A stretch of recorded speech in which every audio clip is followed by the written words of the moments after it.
Okay, so I think we can start then when people will continue joining and I will let them in, so it's not a problem. For those that were not here on our first webinar, let me just briefly introduce myself. My name is Isabel Martinez. I am the project coordinator of AI inclusion. But today I will not be presenting the project because this webinar was organized by our Serbian partners, Daimi Ruku. I hope I pronounced it correctly, or at least more or less. So I leave the floor to our colleague Olivera that will introduce the project AI inclusion. Thank you very much. Thank you, Isabel. Hello, everyone. I would like to personally welcome you as well. I'm so glad that we have so many participants from different countries. My name is Olivera Aleksić-Bojović, and today I'm here in front of the organization, as Isabel pronounced very well, Daimiruku, and we are responsible for today's webinar. Before we move to the topic of this webinar, I would like to explain a little bit about the background of the webinar. So I would like to ask you for technical support for next slide. Okay, Jelena and Jelena will solve it. So today's webinar is just a small piece of activities that are planned on the project and that we are realizing with our partners. As you can see on the screen, the project name is AI for Inclusion, empowering teachers to support neurodivergent and ASD students through AI-enhanced personalized learning experiences. Project is coordinated by Erasmus Learning Academy from Italy. Next slide. Project started on the 1st of September and it is planned to last till the end of August 2028. The project aim is to promote inclusive education in schools throughout the usage of artificial intelligence. This QR code that you can see on the presentation will link you to our website, which is already prepared. So I suggest you to check website for more detailed information, and also in order to follow our future activities. You will see it will be a lot of them. Next slide. As I already mentioned, the coordinator of the project is Erasmus Learning Academy from Italy, and also partners are schools and organizations from Spain, Portugal, Poland, Romania, and us from Serbia. Okay, let's move to the objectives. Objectives are raising awareness on neurodiversity, autism, fostering teachers' competencies, empowering and inspiring teachers for usage of artificial intelligence for inclusion, fostering inclusion of students with neurodivergencies, and fostering international cooperation. Target groups are students from secondary schools aged from 14 till 18 years old, teachers, support professionals, and teacher trainers. Okay, let's move to the activities. So as you can see, activities that are planned are awareness campaign on neurodiversity and autism,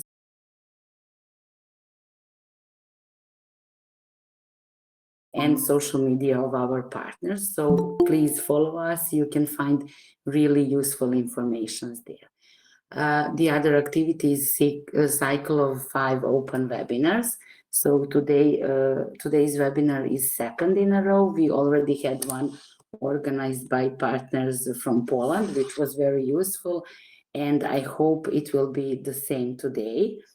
AI inclusion tank platform is also planned as an activity. It is actually the digital hub platform where you can find information about inclusive education.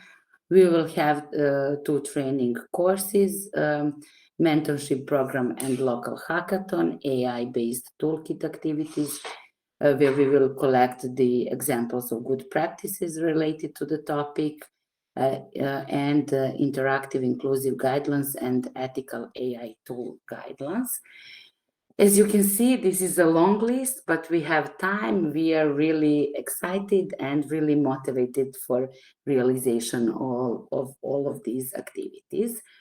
Okay, before we start the main part of the webinar, let's go. Yeah, thank you. So you see now on the screen there is a QR code to Mentimeter. We would like to hear your associations on today's topic. So I invite you to scan this QR code and fulfill the Menti. It is practically just one question, and I will give you a few moments for that. Okay. So as I can see, we have think and act different, listening, consideration, empathy, support, accessibility, understanding, and there is one I cannot see. If somebody see the word upper from the listening. I'm sorry. No. It's equality in Portuguese, igualdade. Ah, okay. So there's a We reason are I multilingual couldn't. in this project. Okay. Thank you so much. Great. Okay, this sounds very inspiring, and the associations are very vivid. And I think that I'm listening on my phone. Okay. So it sounds very inspiring, and the associations are very vivid and can be very useful for some new methods in the work. And I'm really glad to go a bit deeper today with this topic. And for that, we will need our guests that will speak today on the topic on inclusive language and behavior in school environment. They are Jelena Milenovic, social worker in special education, and Jelena Tkonjevic, English teacher and special educator. Before I leave you to professionals for today's topic, I would like to mention one technical thing regarding that topic is very inspiring. I guess it will be a lot of questions, and I ask you to participate in a way that you will text your questions or comments in the chat, and then at the end we will try to answer all your questions and or comment if there is need to comment. Jelena, welcome. Thank you. Nice to see you again. Thank you. I'm the first one. First, Jelena. Hello to everyone. As you know, I'm Jelena from Belgrade, Serbia. I'm a social worker and I work in school Dran Kovacevic, school for children with various neurodivergent problems. I have been working at the school for 18 years almost. Today I will talk to you about education in Serbia, inclusion, the support that students with neurodivergent problem can receive, and their functioning with the system. So, according to the law on education in Serbia, every child has the right to education. When a parent notes that the child has any problem, they turn to the IRK Commission. IRK Commission is intersectors commission, is composed of professionals from the fields of healthcare, social protection, and education. That commission suggests the type of support that the child and family needs. Next, please. Healthcare support includes monitoring and treatment by medical specialists. Social protection includes financial assistance, support for personal attendant, pedagogical assistant, assistive device and equipment. Personal attendant is person who can bring the student to school and go back to home, take the dining room in school, go to the bathroom with him, that kind of things. Pedagogical assistance, it's someone that is on paper in law, but in practice don't exist yet. Next. Inclusive education in Serbia guarantees children with a neurodivergence problem and children with any problems the right to quality education with adaptations more according to their individual needs. So children can attend regular school. They are enrolled according to the territory where they live. In that system, they receive adapt education plans, support from personal attendant, the adapted books, for example. Then school for children with developmental disabilities, where teaching is in small groups up 6 to 10 students, with special education teachers involved in the classroom. And they have modified the curriculum that's a reduced and adapted program of learning. After finish that school, the children can continue their education in one of the specialized secondary school. And so we have a regular school, we have specialized school, and we have our school, Traian Kovacevic. Our school is somewhere between mainstream education and special education.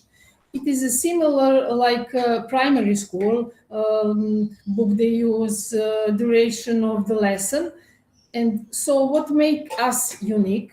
First of all, we work in small groups, up 6 to 7 students. In higher grades, we have teachers of physics, mathematics, biological, history, English, Serbian, which is not available in other special schools. All of this is supported by a high level of individual assistance provided by special education teachers, speech therapists, psychological and social worker. Our students also can benefit from free transportation, free meals in school, free textbooks.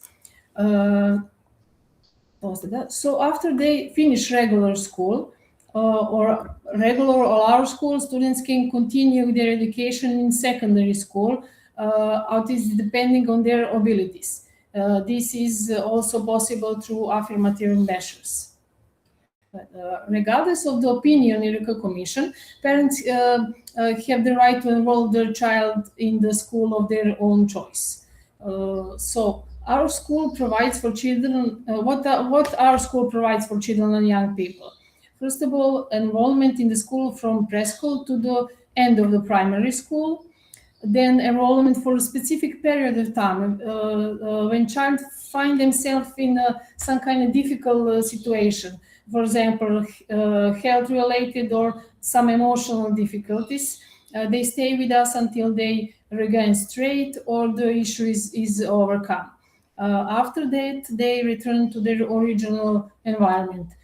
For example, we have a girl who is come to us from foster family. He is in remission, and their family can be.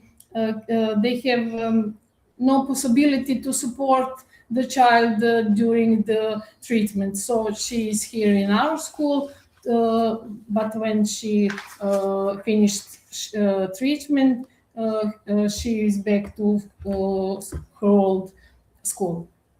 And we have counseling support for parents and children, counseling for education, which school they can choose. We are developing skills for everyday care and strengthening parental competitions.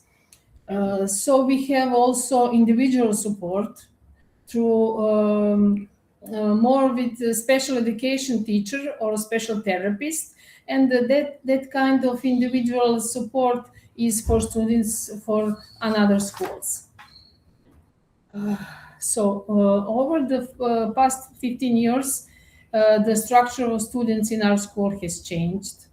Before, we were a school for children with visual problems, some different chronic illness or social deprivation. So now we are more school with students with various developmental difficulties, neurodivergence problems. So we have children with dyslexia, dysgraphia, dyscalculia, autism, ADHD, and different syndromes.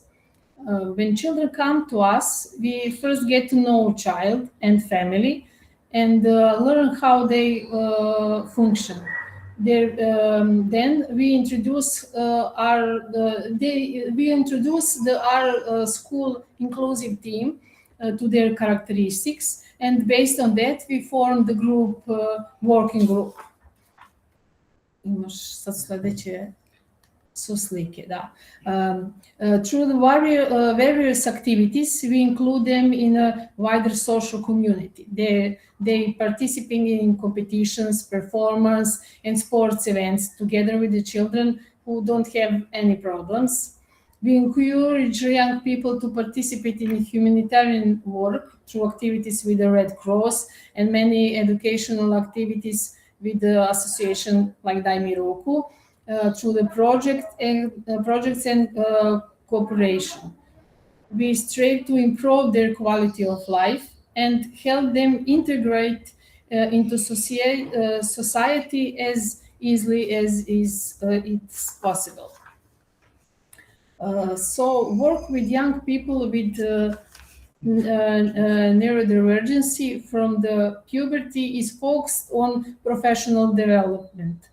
I mentioned that they can continue education with the special education program. So our focus for that students is not on grades, but on developing practical skills, communication, orientation, and independence in everyday environment, as well as skills for specific professions. So a profession that popular profession for that student is florist, baker, cook assistants, and many others IT directions.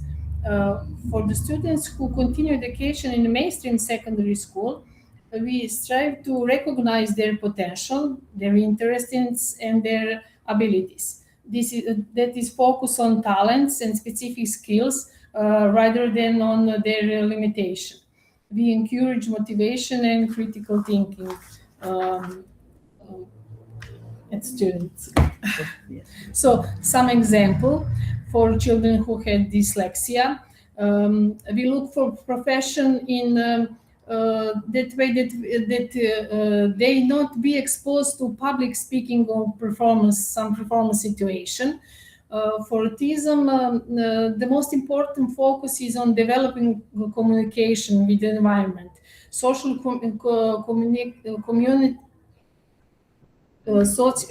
community aspects is often more important than educational one. They have more opportunities for work with computers than all that job that include organizing, sorting, that kind of things. Children with ADHD, this is specific because the body and the mind seek intensive stimulation. So important is to maintain their attention and engagement. They should find profession that require constant awareness and dynamic activity. Transition. Transition is a process that begins early in the schooling process and serves to better prepare students for the move to secondary school. We have more activities. We are going to visit secondary schools so that students can become familiar with the environment, to get to know the people who work there and the way they're working. We also organize lectures and presentation by professionals from fields that are popular. Often they are the students' parents. Working with parents is quite important because there is often a gap between the wishes and ambition of parents out of the child's abilities and interests. According to the law, the transition process lasts for 3 months, which is a relatively short period of time. In secondary school, neurodivergent students face many difficulties and challenges. Their adaptation and adjustment to a new group often takes longer than is thus for children of who don't have any problems. A comprehensive support system in secondary school is not always by default. From our experience, our students often come to us for advice and support. That's it for me. Thank you. Okay, so hello again. I'm also Jelena, but I have to warn you, there are several Jelenas at our school. And I'm an English teacher. I teach at this school for 24 years, but in general, I teach for 26 years and a bit more as an English teacher. And I will just continue the story Jelena started about our students and the language, the inclusive language at our school, in the classrooms, and the behavior and how we deal with different behaviors within our school and in the classroom itself. As Jelena said, she mentioned all the difficulties that our students have. We can call them, we can just call them neurodivergent students. And when we say an inclusive classroom, it is something that we had long time ago, 20 years ago. This school was inclusive in the sense that we had a small number of students in the class from the first grade to the eighth grade. So, and they had various neurodivergencies. So, but mostly they were visually impaired. So maybe sometimes their brothers or sisters could attend school as well. And then it was, we didn't know that it was inclusion because no one talked about it 20 years ago. But now we see that we were going into the right direction because our students are in an inclusive classroom, in an inclusive environment. I may say that it is really a nice and safe environment, a place for them, not only the classroom, but the school itself. When we talk about communication with our students, it is not only verbal communication, it can also be non-verbal communication because the various types of students are at our school. Some of them don't communicate verbally, but inclusive language is everything. For example, inclusive language is when you smile, when your student smiles at you. You may say good morning, good afternoon, but it may not reply verbally. It may give you a smile or wave or show you something he or she shows. The student can show you his new car or whatever he or she has. It can also mean that, for example, it can shake a fidget to you. And so this is also kind of communication or anything similar to the way or he or she wants to express saying hello or communicating or showing you that he wants to communicate with you. We have to be very open, very, very prepared for different kind of different types of communication in the classroom. And before you enter the classroom, to know something about your students, because we have a team of people like, psychologist, social worker. Everyone is involved in following the child when he comes to our school, whether it is a preschool group or lower grades or upper grades. And then before we start our lessons, we have subjects. So we have teachers who teach maths, physics, chemistry, like in regular schools, but we adapt our plan and program. And it is different than in primary school because it's a familiar atmosphere in our classroom. It is really somewhere they feel safe. They feel safe in the classroom. They feel safe with their peers because they have time to know each other, to accept each other, no matter the difficulties or the neurodivergency they have between themselves. Atmosphere where everyone feels pleasant and accepted. What does it actually mean? It means that with time, when we have students who come to our school for a certain period of time, and I think that we have somehow managed to create an atmosphere where they are accepted. Our students are learned to be tolerant. We have taught them to be tolerant, to accept them nicely, not to judge upon what they can't do. we always tell them that everyone has some kind of a problem, no matter how harsh it may sound, but then they accept it and they do not mock each other. They are really trying to have some kind of a good peer relationship between them. And inclusive, so for example, in the situation when we can't have a verbal communication, we have to know how to we have to ask either the attendant, personal attendant, or parents, or our psychologist how to communicate with it. We do not have to insist on communicating with a non-verbal child if we have one. Sometimes peers, so other students, help more with that communication, because they try to explain to teachers, he can't say that, try with this one, give him this, he likes cars, he likes to for example, to listen to music, he likes to play with soft toys, and so on. How to? So we have this sometimes problem with the legislation, with the topics we have to teach at our school. I mean, this applies to all the subjects. So we have typical topics which we are given by our Ministry of Education, and we have to somehow include them, to make them inclusive in our classroom. That means that we have to adapt them, sometimes to resize some topics.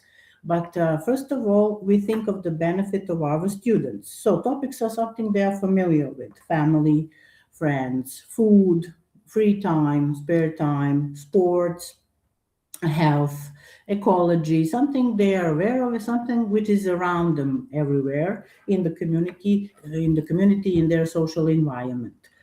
And it is sometimes interesting how we can emerge these divergent ways of communication when we have these topics which are very interesting for them. But never forget that this generation of students need more activities. They need more challenging things to do, and they are digital. No matter their neurodiversities, no matter that the child may be autistic or ADHD or have a dyslexia, dysgraphia, they function perfectly. I really mean it because we've been checking it out for several years now. They can use computers better than we do, phones and tablets, everything which is digital and on the internet is very approachable to them, because they've been doing this from the early ages and stages of growing up. And this is also one aspect we can involve this inclusive language with the digital things we can use in the classroom and help them learn. Try to make some kind of a experiential learning, something which is not abstract, but sometimes something they can see outside the classroom. Solving and reducing problems of social relations in group is tightly connected with this process of learning and having this inclusion in the classroom, which is functional, which gives result. Not only in having some knowledge, but in social development of our students. How to solve these social relations? Sometimes they don't understand. Students can't understand why someone does not wish to talk, does not wish to join the group, does not wish to do something in pair work, or simply say hi, or answer the questions, how are you doing today? And he will not, or she or he, they will not answer it like that. But we have to prepare the group of students for a non-typical student, which will either come or which shows that kind of different social behavior in a small group or environment. So, but it is easier to do it in a small group because you have enough time to prepare them, you have enough time to research what to do with a student, how to help everyone in the classroom, and generally how to help the child at school if he is a new student. So inclusion goes, as I said previously, experiential learning. What does it mean? Experiential learning is something we can just see in our everyday life.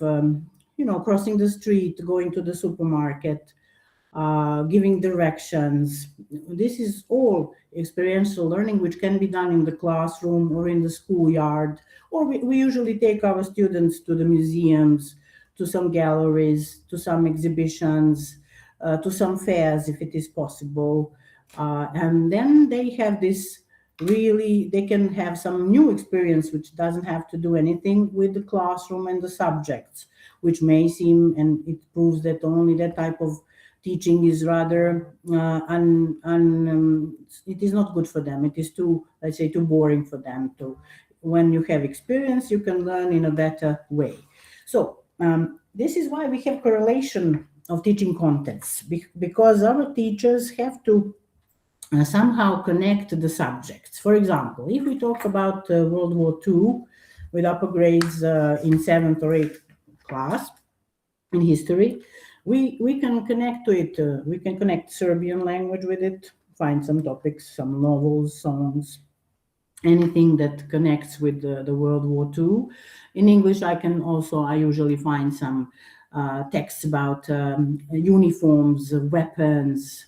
Usually they like stories about fights in the World War II and so on. Now they have even games about it and so on. And then in that sense, we are very close to topic-based learning. Topics are created by the team of teachers who works on school program, and which is also correlated with our legislation. So topics are not something we invented, but are proved to be good for our school children in lower and also in upper grades.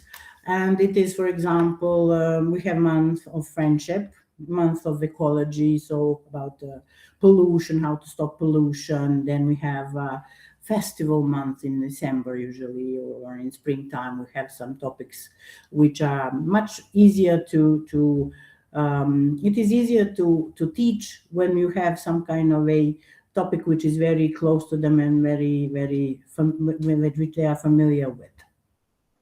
Okay, now we have a situation, many times it happens at our school, that some students want to participate in many activities. They want to recite, they want to read, they want to play on the interactive board.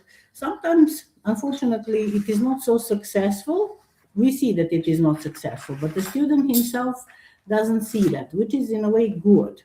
And we shouldn't stop him from trying to do that, from being optimistic about doing something, because in the end we find the ways to strengthen what he or she can do.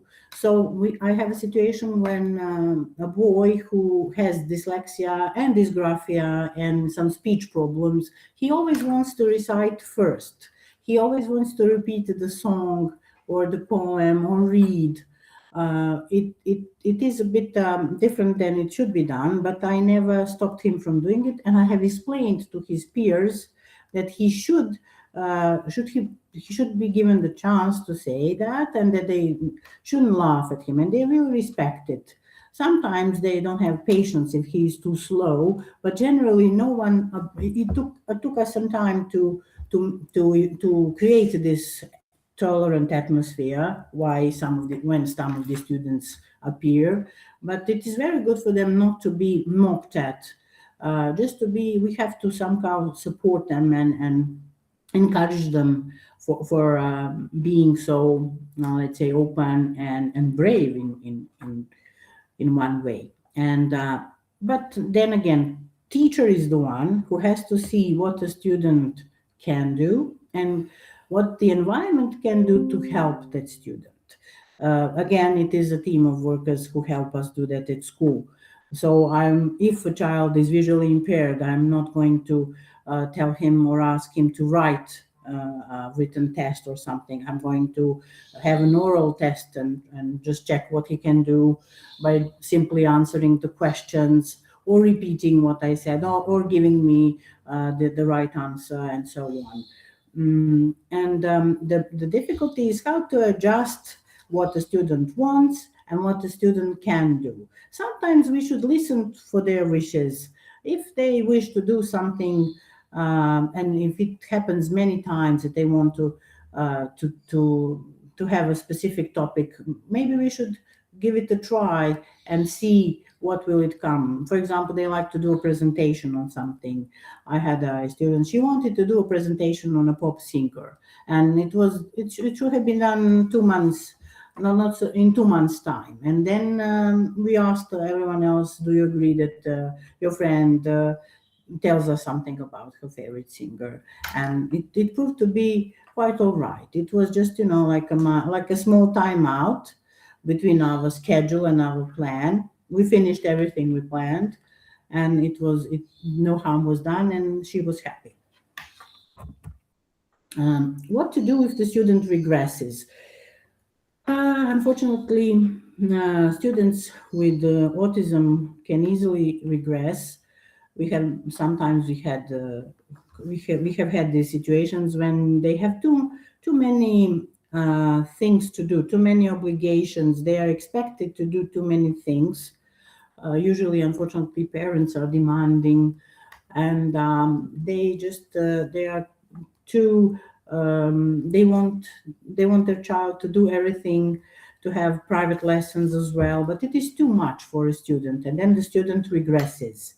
What to do then? Well, we have to give him some space to see, to find the source of that regression if we can, and then to let him be. So he needs some period to recover from all the stress, usually given by so many obligations, or maybe some situation can provoke that. Maybe something happened either at school or at home, some maybe tragic situation, loss of someone from the family or anywhere. It can also cause the regression, but we cannot do it ourselves. We need to address to our psychologist, the social worker. It is a teamwork to help that student, and then there is a plan how to help them solve this situation. If the attention drops, this is easier. As I said, they have very low attention span. This generation generally has very low attention span, so we have to somehow motivate them to find the ways for them to wish to learn some things. But if those things if they don't find anything intriguing or useful, or the teacher sometimes must be any teacher, whether it is maths, English, Serbian, or any other, biology, any other subject, we have to be a bit of actors. We have to know how to amuse them, how to surprise them, how to provoke some questions out of them. And then it's much better if you are imaginative and do some. For example, I sometimes bring this funnel to school. It's best when you do something out of the blue, when they are not expecting it, and I ask, "What do you know? What's this? What is this for?" And then you can do many things with it. You can talk about maths because it is a cone. You can talk about food, ice cream, or whatever. Or maybe you can talk even about some other things which can leak water, or some other material, like and then you can just include anything which is similar to some life experience. For example, we learn how to cross the street. We make some kind of a improvised street in the classroom, and they tell me when they can cross the street, what is a crossroad, and so on. And this is what we do in correlation also, when we have some correlation classes with other subjects. It is a very nice thing to do. For example, group work can help you also in this working when you think that your class is monotonous or getting monotonous. You can find different neurodivergent students. For example, one autistic child, which is in good relation with a ADHD student, and then they have to do a certain task. For example, this autistic student could draw very nice, and he was very, very great at colors. And the ADHD student, he was very good at he had good imagination, and he could speak and tell what are they doing. So they made a cartoon, and so one was drawing, the other one was retelling, and then you see all the good things and the good characteristics and abilities of this autistic child can emerge to surface. You can see what he can do, and it's important that they know how to function in a group or or in pairs. Of course, if they do not tolerate each other, then we have to switch to another plan, because maybe sometimes we have to just put that other student to another class if the tension is too strong, to avoid any other conflict between them. So here we have this graph here. This is a boy who was afraid to write in any language, in Serbian, in English, in Russian, because he was aware that he was making mistakes, and it was really frustrating for him. So we had to convince him that no one is going to laugh at him. His friends didn't even want to laugh at him. His friends totally understand his problem, because one of them in that class can't read well. The other one stammers a little bit and is too overexcited, and he's got some kind of it is a syndrome of some kind of, it's not Asperger, but some kind of an Asperger syndrome, and he's not focused on others as much as he's focused on himself, so he wouldn't have mocked him anyway. And then it was a very slow process, but then somehow we managed to do it. We managed to make him write, and he was aware of his mistakes. He tells himself, one of these previous classes when he was at school, he said, I know I made mistakes, I will correct them now, because he said it out loud and he corrected it. And it is a slow process, not always so successful, but it is it's so slow. It looks slow and minimal, but it is a giant step for him, because I know how he used to be 2 years ago. We talk about our goals. We always at school brainstorm on our goals, because the structure of students changes. Every year, the structure of neurodiversity students is different. Every student is for himself. And I don't know how to explain it, but there is some kind of magic in our functioning at school. Even the janitor and the cleaning ladies and everyone, and nurses, we have 2 nurses at school, they know every student at our school. If they don't know it immediately, if the student is new, they soon get to know what the student likes. What is his temper?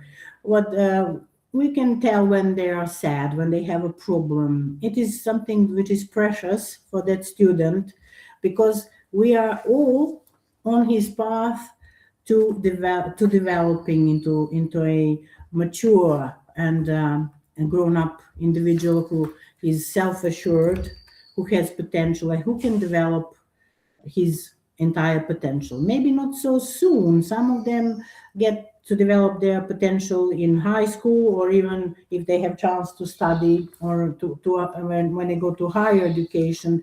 But this support is like basis, like when you build a house, it has to be strong. It has to make some sense and purpose. When we, as Jelena also said, we have students who go to competitions, which is very good for them, because their self-esteem is bigger when they know they can compete with regular schools. They went to state competition in Russian and in English, and it was really fantastic, because I'm a bit subjective, but they were even better than some students from the regular schools, because they knew when they came back, when we analyzed what they did, they knew, they could tell, I made the mistake here, I didn't do it correctly, I was too scared, the noise was too loud, and the teachers didn't want to and couldn't make a quiet atmosphere, so I made mistakes. They are very aware of what they can do, what they want to do, and what is their potential. This does not apply only to learning process, but to their behavior, because I think in that environment where they're accepted, appreciated, where they have peers who are their real friends, they can have this better inclusive behavior, meaning that they know how to respect others, they respect themselves, and so on. And this is it. This is the competition from 2024. Students got great applause when they came back to school. They felt really proud for what they succeed for their success. The second photo is at the University of Philology. It was a real privilege to be there with that student who went there. And hopefully, I will see that after his high school, maybe he will like to either study or to be more involved with the languages themselves. This is it. Thank you. I could be talking. Thank you. Thank you so much, Jelena and Jelena. It was really inspiring for me to listen about your really rich experience. I guess that also it was really versatile for the colleagues who were listening, especially your good practices that you shared. We have for now 2 questions. It's not mentioned for who is the question, but both of you, whoever feels good to answer can answer. So the first one is that you mentioned. Is everything okay? Okay. Just to see are they written somewhere? Can we see them? I will. Yeah, they are written in chat, but I will read them as well. So you mentioned transition as something that has its own weaknesses in the system. Do you have ways to somehow overcome those limitations? Yes, I talk about that. We monitoring them for longer than 3 months. That's the legal. They come to our school for counseling. We cooperate with the professional service of the high school, and we give them guidance for the work. Okay, thank you. So you somehow managed to find a way that is more useful, I would say. Okay. Yes. And there is another question. I have a question related to inclusive language. Do you think sometimes teachers or other students can get a bit of anxiety on the language to use with neurodivergent people? I feel a lot of people are afraid of making mistakes in the words they say, they use, and therefore avoid situations that could lead to better inclusion if they weren't anxious to make a mistake. Have you ever witnessed this in your school or in other situations? Thank you. Well, to be honest, it can be seen everywhere. But the good thing is that young learners or young students are good. They are good learners. They learn it quickly and faster than the adults. So they know how to. When we usually teach them how to talk to their peers with the neurodivergent, various neurodivergencies. Because, as I told you, for example, a student didn't answer any kind of questions. What's your name? He remains silent. He doesn't have any facial expression. I didn't answer anything first on purpose. I wanted his peers to tell me, because I didn't know the child, I didn't know that class, and one of his peers told me, teacher, he is autistic. He can't answer you. Try with giving him this car or dinosaur or anything.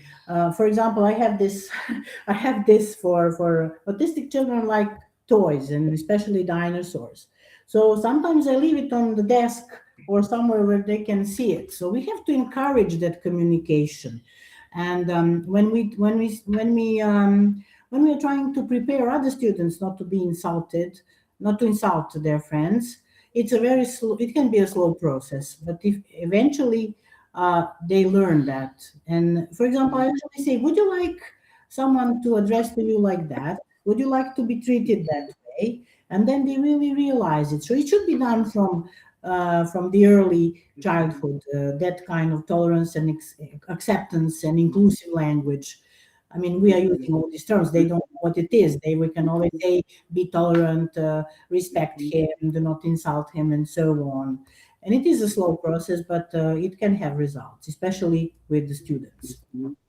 Thank you, Jelena, for this really practical experiences that you share. And you inspired me by your answer, because children are in the topic. They are in the school. They are surrounded with the children who has different kinds of disabilities. So I think they are used to the language. But what about some, for example, new colleagues or students that are coming?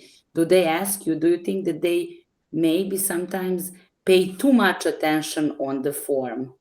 On the form, well, yes, I didn't mention. What words they will use? Well, that's what I meant. Everything has changed. Communication generally in the classroom has changed.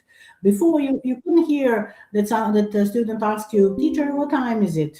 or any other thing that you can be asked. But now everything has changed. It's just the way I always tell them, okay, you can ask anything, but be nice. Don't insult everyone. Don't mock anyone. And in the broader community where they don't see these children, they're usually shocked with those children. So this is why inclusion is important. And regular schools have a very, very difficult task, because they are, in my opinion, and in the opinion of many other teachers, is that teachers don't have enough experience. They are unprepared. We were not even prepared when we started working, but experience and other people's experience should be heard. Not, you should listen sometimes to your older colleagues. You should try and improve and get educated. I'm 54 years old, but I'm still learning, and I don't think I'm always capable to deal with something. And then I ask for help. What is important? Not to be anxious, not to be nervous, not to show that you are afraid as a teacher. You are that, the thing that the person that they look upon to. Maybe the authority is different now. You are not strict. You don't have, you don't hit them, or because of course this is forbidden. But you are an authority in a way. You are the teacher. They look up upon you. You are their model. You can at least we can try that we to become their models, not some other, not to let them entirely look for other role models, but teachers should continue to be some kind of a role model with our behavior, with what you do. We don't have to have, we don't have always to be smiling and wearing and looking like everything is perfect. No, it's sometimes good to test them to see. And they will ask you, "Teacher, what's going on? What's going on? Why are you sad? Why are you worried?" I even do some crazy things. I put something on my head, and they said, "Wow, what are you doing? What's wrong with you?" So before we would be all silent in the classroom, but now students are different. This is a new era of students, even with neurodiversity, as I said in the beginning. They are far more different. They need more. Don't get me wrong. They need to be stimulated, but not with wrong stimulative things around them. But it is upon us to see what it is, and parents should trust us more, a little bit, for some things.